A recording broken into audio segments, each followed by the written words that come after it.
जी exercise 3.7 है। Question number 1 हम करने जा रहे हैं। तो उसकी स्टेटमेंट ये है कि the surface area A of a cube varies directly as the square of the length L of an edge and A is equal to 27 when L is equal to 3 unit. तो इसमें जो हमारे पास given है, उन्होंने कहा है कि जो ए आपके पास है वो डायरेक्टली प्रोपोर्शनल है एल स्क्वायर के साथ, उसकी लेंथ के साथ। हम जब प्रोपोर्शन का साइन खत्म करते हैं तो इक्वल और के लगाते हैं, तो ए इज इक्वल टू के एल का स्क्वायर। इसको इक्वेशन नंबर 1 बोल दिया।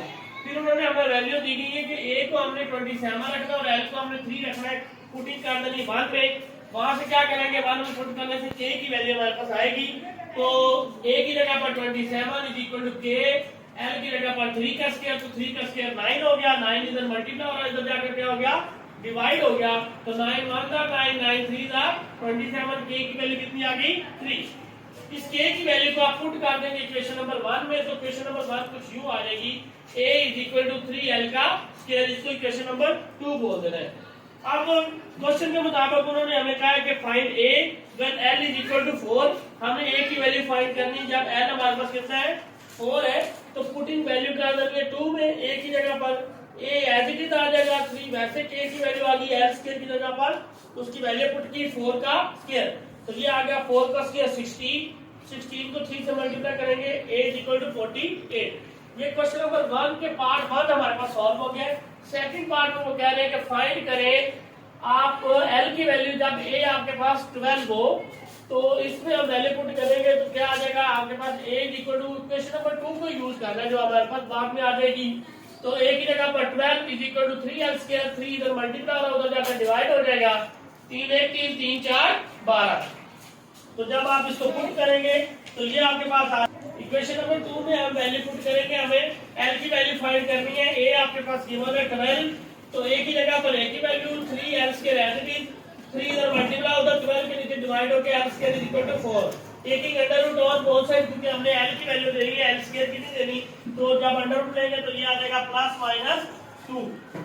ये आपका क्वेश्चन नंबर 1 कंप्लीट हो गया। अब क्वेश्चन नंबर 2 की तरफ जाते हैं। तो क्वेश्चन नंबर 2 है आपके पास, the surface area s of the sphere varies directly as the square of radius r। हमारे पास जो s है सरफेस एरिया वो डायरेक्टली प्रोपोर्शनल है r स्क्वायर के साथ। तो हमने प्रोपोर्शन का साइन खत्म किया तो इक्वल और k आ गया। इसको इक्वेशन नंबर 1 का as it is question number 1 की जानब।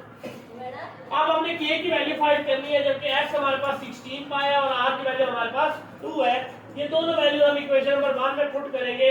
16 is equal to k, r की जगह पर 2 का स्क्वायर, तो ये 4 आ गया, 4 उधर जाकर डिवाइड हुआ, 4 4 का 16, तो k की वैल्यू 4 आ गई। इस k की वैल्यू को आपने पुट कर देना इक्वेशन नंबर 1 में, तो आपके पास रिजल्ट आ जाएगा s is equal to 4r का स्क्वायर।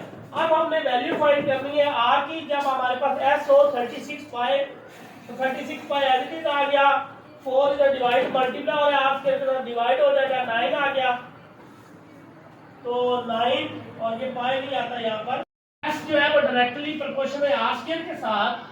प्रोपोर्शन का साइन खत्म करेंगे तो इक्वल और k लगाएंगे, तो s is equal to k r का स्क्वायर। इसको इक्वेशन नंबर 1 बोलेंगे। अब हमारे पास वैल्यूज है, s को हमने पुट करना है 16 पाए और r को पुट करना है हमने 2, तो इधर पुट किया तो आपके पास क्या वैल्यू आ जाएगी 16 पाए इज इक्वल टू k और 4 इधर k के साथ मल्टीप्लाई और उधर जाकर डिवाइड हो जाएगा, 4 4 का 16, तो k की वैल्यू हमारे पास क्या आ गई 4 पाए। इस k की वैल्यू को पुट कर देंगे इक्वेशन नंबर 1 में, तो वो हमारे पास आ जाएगा s इज इक्वल टू 4 पाए r का स्क्वायर। तो इसको इक्वेशन नंबर 2 बोलेंगे। अब हमने वैल्यू फाइंड करनी है r की। जब हमारे पास s जो है वो 36 पाए है, वैल्यू पुट करेंगे, पाए पाए से कैंसिल, 4 1 4 4 4 9 36, r के इक्वल टू 9। हमने बेटे वैल्यू देनी है r की स्क्वायर खत्म करने के लिए हम taking under root on both side करेंगे, तो ये आ जाएगा आपके पास r is equal to plus minus 3। ये आपके पास क्या आ गया आंसर। आपके पास जो फोर्स है वो डायरेक्टली प्रोपोर्शनल है s के साथ। आप प्रोपोर्शन का साइन खत्म किया तो f is equal to ks आ गया। इसको इक्वेशन नंबर 1 कह दिया हमें। हमारे पास वैल्यूज है, f की वैल्यू है 32 और s की वैल्यू है 1.6। इसको हमने इक्वेशन नंबर 1 में पुट करना है। तो f की जगह पर 32, l भी उसका यूनिट है, k इज इक्वल टू तो आपके पास जो है वो 32 LB वैसे आ गया K, और यहाँ पर वैल्यू पुट की S की 1.6, इसको नीचे डिवाइड करेंगे तो आपके पास K की वैल्यू आ जाएगी 20 LB। इस पुटिंग में इसकी जो वैल्यू K की निकाली, इसको वापस इक्वेशन नंबर 1 में पुट करेंगे तो F इज इक्वल टू आपके पास क्या आ जाएगा 20S। अब इसमें दो चीजें पूछ रहे हैं। पहले में वो कह रहे हैं कि find the value of F की, S की वैल्यू फाइंड करनी है जब आपके पास F जो है वो आपके पास 50 होगा। तो F की जगह पर 50 आ गया, ये 20S के साथ मल्टीप्लाई हो रहा था, उधर जाके डिवाइड हुआ, 0 0 से कट कर दिया, 5 को 2 पे डिवाइड किया तो आंसर आ गया 2.5, F की वैल्यू आ गई। अब हमने फाइंड करना है F, जब हमारे पास F जो है वो 0.8 होगा तो F एज इट इज आ गया 20 मल्टीप्लाई S की जगह पर 0.8, उसका पॉइंट खत्म किया तो 8/10 आ गया, 10 1 10 10 2 20, तो F is equal to 2 multiply 8 किया तो 16 LB।